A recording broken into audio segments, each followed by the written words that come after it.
Let's make a figure 8 loop for the adjustable loop of our whoopie sling. Like this right here. It looks like a figure 8. It has a really small loop and a larger loop. And this can be used two different ways. So we can put it onto the end of our whoopie sling, like I have done with this mini Evo loop. And this provides the perfect spot to tie a Beckett hitch or other cool knots. So we don't need to have the typical Marlin spike hitch and toggle to hook the adjustable loop of our whoopie sling. But this one goes a little bit further because you see this loop right here that's in front of the knot? We can make this loop super, super small because there's no bury needed on this part. So we could even make this loop like 1 inch. And then when our hammock webbing goes through here, it'll grip the hammock webbing. So we can splice this onto our whoopie sling, or we can build this first and run the whoopie sling through here. Or we can also put the thick spliced part onto the whoopie sling, and this part can be a pull handle to undo the Beckett hitch. And of course, the spliced part too can be a pull handle if you use the small loop. And the purpose of the small loop is so that we don't add distance to our whoopie sling build and create additional minimum distance that might compromise a hang between two trees that were closer together than optimal. So I'll show you how to build it.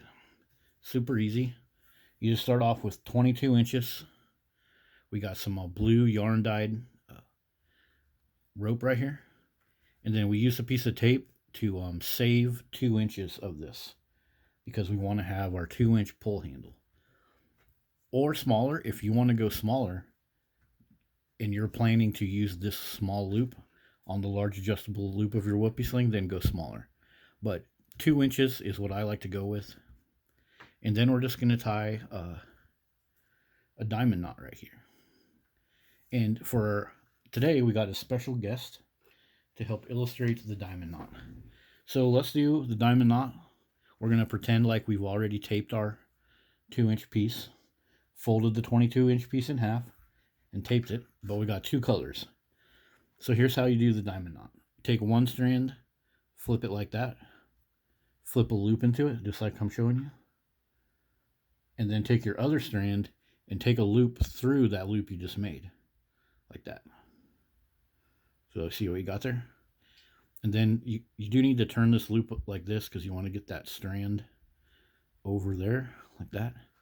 And you take that strand from the loop you just made and go around your original loop like this, and then up through that loop you just made. So we're just tying a diamond knot like that. And then we close it all up, pull the loops closed. If you guys have seen my other videos and you've made a universal loop for your hammock, this is the same thing. So now we got that part of the diamond knot done. And to finish this, we're going to use a splicing tool to help us. We're going to go down through the center of the knot. But all we're doing is taking this strand that's coming out here and going around the knot and up through the center. And the same thing with this strand. We're going to go around the knot and up through the center. So let's do the orange strand first.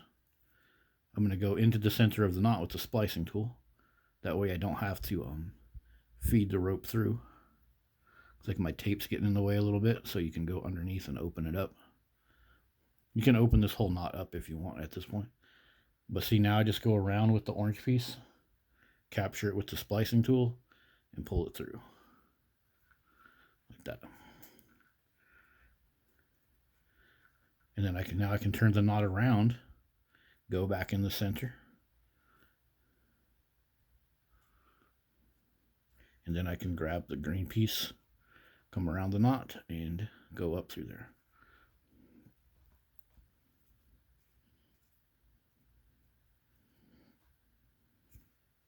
There we go. So there is a quick 2-color way of tying the diamond knot.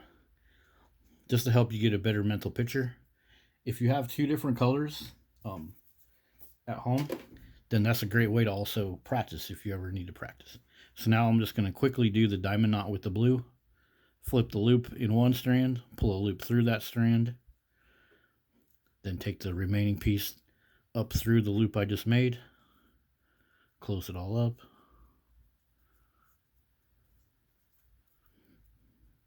If you already know how to tie the diamond knot, welcome to fast forward. Go into the center, take one strand, go around, come up through, turn the knot around, go in through the center,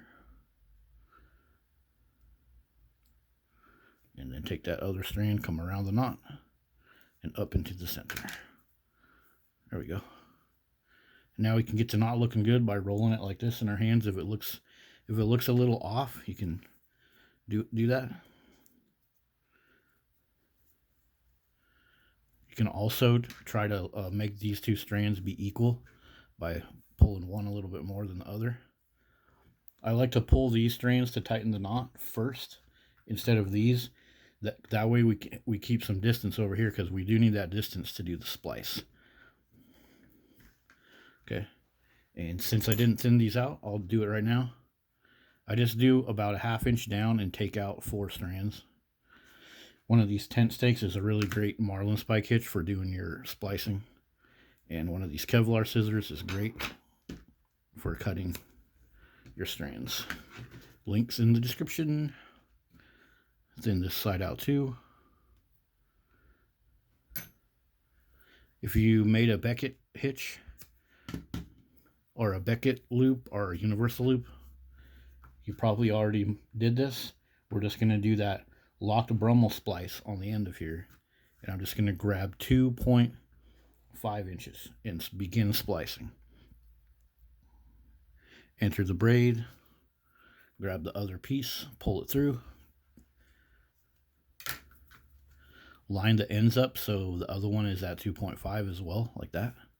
And then we're splicing this direction too. Don't do your next splice down here or it won't work. So I'm going to go into that strand where it's exited my first enter.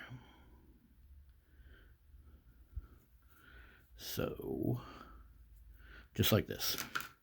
So you see, it just looks like you're starting to do a locked Brummel. Then we're going to pull those snug and then fold them back and bury them inside of themselves. Just going to take this one, bury it inside. And I know some people don't like this short depth of bury, but remember, all that we're doing right now is keeping this part from unraveling and keeping that part from unraveling, because that's where all the load bearing is. The load bearing is all right there. So by burying this inside of here, it's really not to create a bunch of grip, it's to hold this part together, because once it's inside of there, it can't unravel. But right now, if you did pull it enough, eventually this would unravel and it would fail. So if you're making recovery gear or sailing equipment, then you can go buy the proper FID berries and all that technical stuff. But for this, 2.5 works perfectly, and other components in your suspension will break way before something like this breaks. And we've already proven this for decades by using whoopie slings, because of the exit on the large loop of a whoopie sling is a huge stress point, even more than this right here. So as you can see, I'm just burying the strands back inside themselves. You see what I did? I put more rope into the splicing tool than I should have. So now look, now I'm having a hard time. But what you can do is go up here and figure out which strand is loose and give it a little tug right here. If you ever run into this problem, just go like that, and then you got it. Nice. So there it is. That's our little figure 8 loop. Now you can pull it a little bit to clean up the look, get our tape off of there, and hopefully if your whoopie sling is already built, hopefully you already put your rope through. But I like to make these first and then have them ready and then splice the whoopie sling together. So you got a small loop that you can put on your big adjustable part of your whoopie sling. And you can make this loop really small, guys, because you don't have to worry about the bury at all. The bury comes up here into your little section that you can use as a pull handle. But you don't have to use the small part. Let me show you a little thing here. So say that you use the big part on your adjustable loop. It would look like this. You can still make this loop small if you prefer to have this double thick part down here. You can still flip a little lark's head into this and have a snug, you'll have a snug loop right there that you can pass your webbing through if you're wanting to keep that distance between the knot and that really small. But the main reason to do this is so you can have a very, very tiny loop with a button knot to go up against your Beckett hitch and a cool little pull handle. And this also makes an awesome little water break. So that's it. That's how to make one of these. You just start off with 22 inches, fold it in half, make your knot wherever you want it, 2 inches or smaller. 1 inch if you want to have it snug on your webbing. And then you just do a tail splice up here. And what I was mentioning about whoopie slings before, like here's the exit of the large loop. So when you're hanging in your hammock, you see what's happening to this strand? You see how it's getting all pulled apart? Well, the load bearing part of this part of your adjustable loop falls primarily on 1, 2, 3, 4 strands right here. If you see a whoopie sling that's been used a lot, you'll see it be completely deformed right here. And the reason I'm sharing that, it just shows that we've already tested these type of strains on the splices. So if you're concerned about the bury depth right here, don't even worry about it. 2.5 works completely fine, and other stuff in your suspension will fail way before this ever does. So there it is, figure 8 loop. Thanks for watching, guys. See you later.